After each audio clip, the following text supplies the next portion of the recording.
Paulo também com assaltos, né? São Paulo voltou, alguns estados, a questão dos assaltos. Então, quando você pergunta, as organizações criminosas, ela tem uma estruturação, eu vou até fazer aqui um paralelo, Amadeu, com a franquia. Então, imagine, por exemplo, uma marca, né? Ela fabrica lá, ela tem a rede de distribuição e você tem aquela pessoa que é o responsável pelo comércio naquele lugar.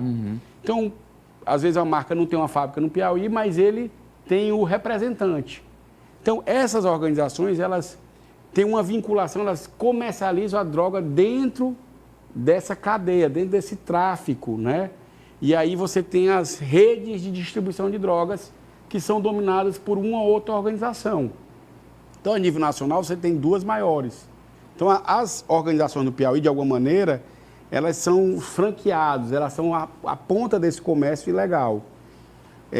Lógico que a gente tem consciência que não é na mesma estruturação de outros estados, até porque a gente é um estado pobre, assim como a gente não tem assim, nós temos grandes redes, do mesmo jeito é um comércio, ele é um comércio só que ilícito, é um comércio.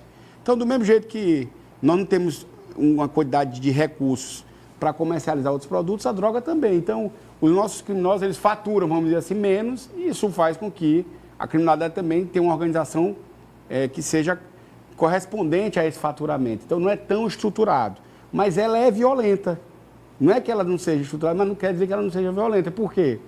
Você vê muitas vezes esses faccionados, e eu me questiono muito, são traficantes miseráveis, eles são muito pobres.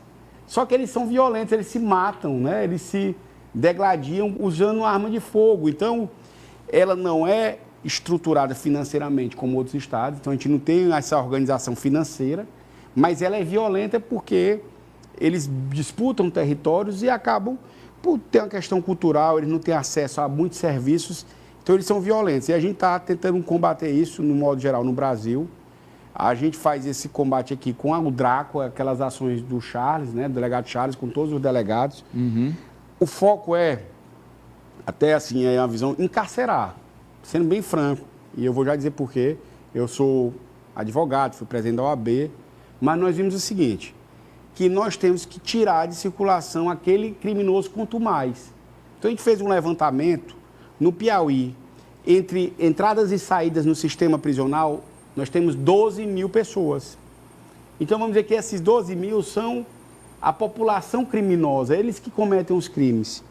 Presos hoje, mantidos presos, tem 5 mil. A gente aumentou de 5 para 6, então a gente aumentou em 1.000. Esse aumento, você tirar 1.000 pessoas de circulação, reflete nos índices de homicídio, de roubo, de furto. Porque um exemplo aqui, um estudo, isso aí nós vamos publicar. 60% das pessoas que morreram no Piauí em 2022 e 2023 já tinham sido presas.